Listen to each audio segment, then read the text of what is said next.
Welcome back sa aking YouTube channel, Jerry's TV Manila. Like, share, and subscribe. Wala na pong bayad o libre lang, tulong mo na lang din sa kapwa mo. Alright, thank you very much po. So, ang topic natin for today's reflection o ang mabuting balita sa araw na ito. Sobrang nangihina ka na ba?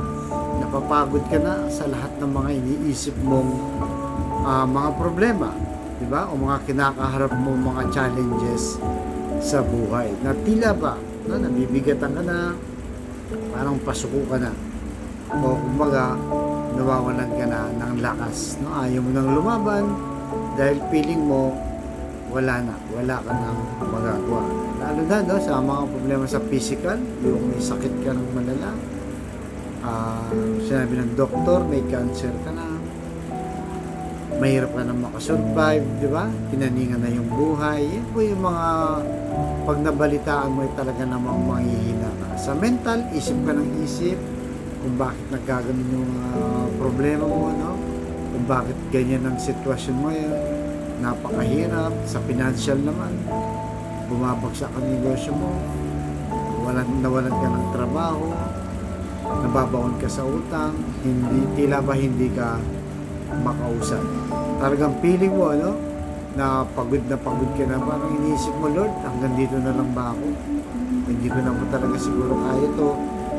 Bibigay na ako at susuko na ako dahil sa mga nararanasan kong paghihirap.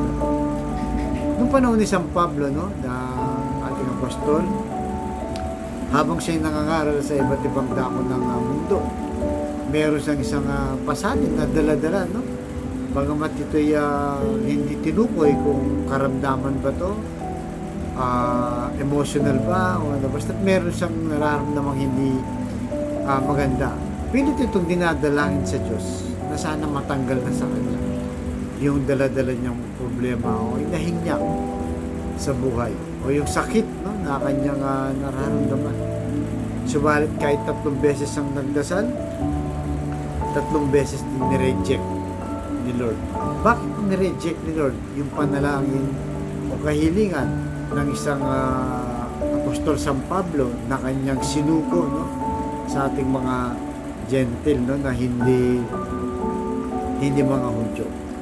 Kaya sa pangalawang Korinto chapter 12 verse 9, ang sabi ng ating Panginoon, ang pagpapala ko ay sapat na sa lahat ng pangangailangan mo, lalong nahayag ang aking kapangyarihan kung ikaw ay mahina. So wala po pinagbago, no, sa dinadanas ni San Pablo noon sa dinadanas po natin ngayon.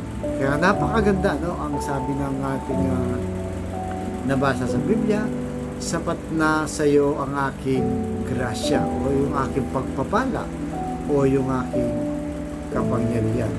Di ba? Sa mga pinagdadaanan po natin, ibig sabihin yan, kung sinasabi ni Lord, no, na sapat na, ibig sabihin, hindi po tayo nag-iisa. Yung kapangyarihan niya ay dumadaloy sa ating mismong katawan. Siya mismo yung tumutulong na akala natin ay hindi niya tayo pinapansin, no? Akala natin wala siyang pakialam sa atin. Kaya nga, di ba, yung kung naalala niyo, no, yung footstep, no, na yung naglalakad, no, sa buhangin, di ba? Dati naglalakad sila, 4 yung paa, nakikita ng tao naglalakad. Footstep yun, no, sa mga nakaalala ko. Tapos kalauna, nung palayo, 2 na lang. Nagulat yung tao, sabi niya, bakit 2 na lang yung bakas, no, ng paa ko? Kanina 4 kami. Lord, iniwan mo na ba ako? Bakit 2 paa na lang to? Nasaan ka na? Sumagot si Lord, anong sabi niya? Hindi mo na pa yan. Paa ko na. Kumaga, ako na yung nagdadala sa lahat sa'yo. Sa lahat ng problema mo, kasama mo na ako. Yun po, no, yung sinasabi dito ni San Pablo. Kaya kung minsan, no, yung mga panalangin natin, bakit nadidelay? No? Bakit nadidelay yung kahilingan natin? Hindi dahil walang pakialam sa atin ng Panginoong Yesus, no? Kumbaga, yung inihiling natin na mga pabor, panalangin o biyaya, minsan iba naman sa kanyang binibigay sa kanyang paraan. Hindi po sa gusto natin o hindi sa gusto nating paraan, no? Kaya minsan nadidelay para lalong tumibay ang ating pananampalataya at lalo tayong mapalapit sa Kanya. Di ba? Kasi kung mapansin niyo po, no, kapag ang tao po, guilty tayong lahat dito, nakakaranas ng matinding problema sa buhay. Mga pagsubok na mabibigat, hindi ba lagi ang nagdarasal? Noong panahon na lang po ng pandemic, di ba? Lahat ng tao halos nagdadasal, kahit online lang, nag-a-attend din ng misa, no? Dahil nga, panahon yun ng kahirapan ng pandemic. Ganun din po sa mga personal nating buhay na kahit wala ng pandemic. Kapag dumadanas tayo ng matinding problema, napapalapit tayo sa Diyos, tumitibay yung pananampalataya mo, kumakapit ka, nananalangin ka, dahil alam mong tutulungan ka. Ganun po, no? Kasi pag binigay niya kagad, baka mamaya, no? Ay, kalimutan mo na naman ulit siya, dahil wala ka ng problema, maayos na ulit ang buhay mo. Kaya maganda po, no? Yung sinasabi ng Bible verse na binasa natin, sapat na ang grasya o pagpapala ko sa iyo o yung kapangyarihan ko para malagpasan mo ang iyong mga problema. Kaya sa mga kapatid nating nanonood sa aking vlog na may problema sa pamilya, kalusugan at pinansyal, sabihin mo ko sa napakasimpleng dasal na kung ikay maniwala, magtiwala sa aming Panginoong Yesus, ang kanyang kapangyarihan at pagpapala ay sapat na. So tabi mo na lang, Lord, bless niyo po mga kapatid namin nanonood po sa aking vlog na malubha na po ang karamdaman. Ipuhin niyo po ng yung mapagpagaling na kamay.